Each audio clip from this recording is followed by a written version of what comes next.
Before the screaming fans, the sold-out arenas, and the record-breaking albums, there was just an idea. One man's dream to create the ultimate American boy band. This is the story of the Backstreet Boys. Here we are with the Backstreet Boys. Hey, what's up? Hey. Starting from over here, what's your name, buddy? AJ. Full name? AJ McLean. AJ MC Lee. Brian Littrell. B-Rock. B-Rock. Oh, what's that? The mic. Kevin. Kevin who? Howie D. Nikki C. Action Hit Carter. The year was 1992. In Orlando, Florida, entrepreneur Lou Pearlman had struck it rich with a blimp leasing business, but his true obsession was the music industry. Inspired by the runaway success of New Kids on the Block, Pearlman decided to form a new vocal group from scratch, a younger, sharper, more versatile version, one that could sing, dance, and conquer the world. He placed an ad in local newspapers, looking for teenage singers who could harmonize and had star quality.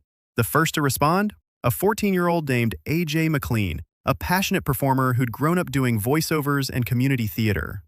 AJ auditioned in front of Pearlman and music producer Johnny Wright. He blew them away. Shortly after, Howie, a soft-spoken tenor with a background in Latin music, joined.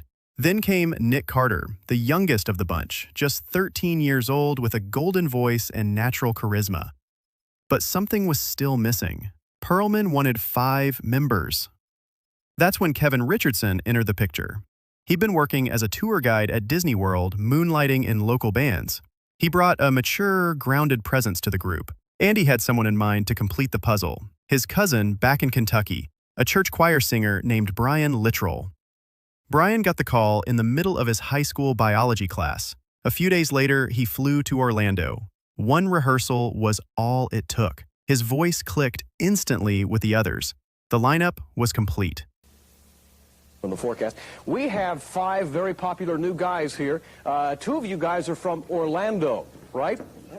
It's called the Backstreet Boys, brand new group, and they named themselves after the Backstreet Market, a popular Orlando teen hangout. And in April 1993, the Backstreet Boys officially formed. The next 2 years were anything but glamorous. They practiced 6 to 7 hours a day, perfecting harmonies, choreographing dance routines, and learning to perform as a unit. They go about their day practicing for rehearsals, maybe for a show that evening, doing more press during that day, meet and greets, going to record stores, doing signings, all these different things. And it's a long day. Their first gigs? Flea markets, amusement parks, high schools, sometimes to crowds of just a few dozen people. They even performed at a SeaWorld parking lot. But those early days forged their bond and their sound. Influenced by Boyz II Men, Shy, and Take 6, their harmonies were tighter than any teen group in America. They could sing a cappella with pure precision, and that made them stand out. Still, no major U.S. label wanted them. The music industry at the time was focused on grunge and gangster rap. A clean-cut boy band, nobody thought it would work. So Pearlman took them to Europe. In Germany, they were an instant hit. The single We've Got It Going On charted in the top 5. Crowds began forming outside radio stations and hotels. They performed in shopping centers and at European TV shows. By 1995, they were selling out concerts across Germany and Scandinavia. They released their debut international album in 1996, and it went platinum in multiple countries. Ironically, while they were becoming megastars abroad, back home in the US, they were still virtually unknown. But Europe gave them the confidence and the credentials they needed. By 1997, American labels came knocking.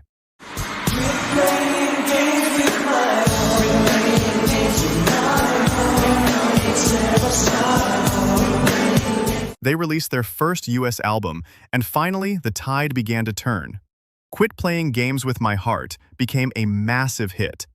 Teenage girls plastered their bedrooms with posters. TRL couldn't get enough of them. The Backstreet Boys were officially everywhere. But the true peak came in 1999 with the release of their album Millennium. Fueled by smash singles like I Want It That Way, Larger Than Life, and Show Me the Meaning of Being Lonely, the album sold over 1 million copies in its first week. They were selling out stadiums, breaking records, and setting the gold standard for pop groups. But behind the polished image was chaos. The group discovered that Lou Pearlman, the man who brought them together, had been skimming millions from their earnings. Legal battles ensued. Meanwhile, the pressures of fame, constant touring, and creative disagreements began to take their toll. By the early 2000s, the Backstreet Boys began to fade from the spotlight, and some members stepped away. But unlike many of their peers, the Backstreet Boys never broke up. In the years that followed, they regrouped, released new music, and even headlined a massively successful Las Vegas residency. From shopping mall performances to sold-out stadiums, from teen heartthrobs to pop legends, the Backstreet Boys didn't just ride the boy band wave, they defined it.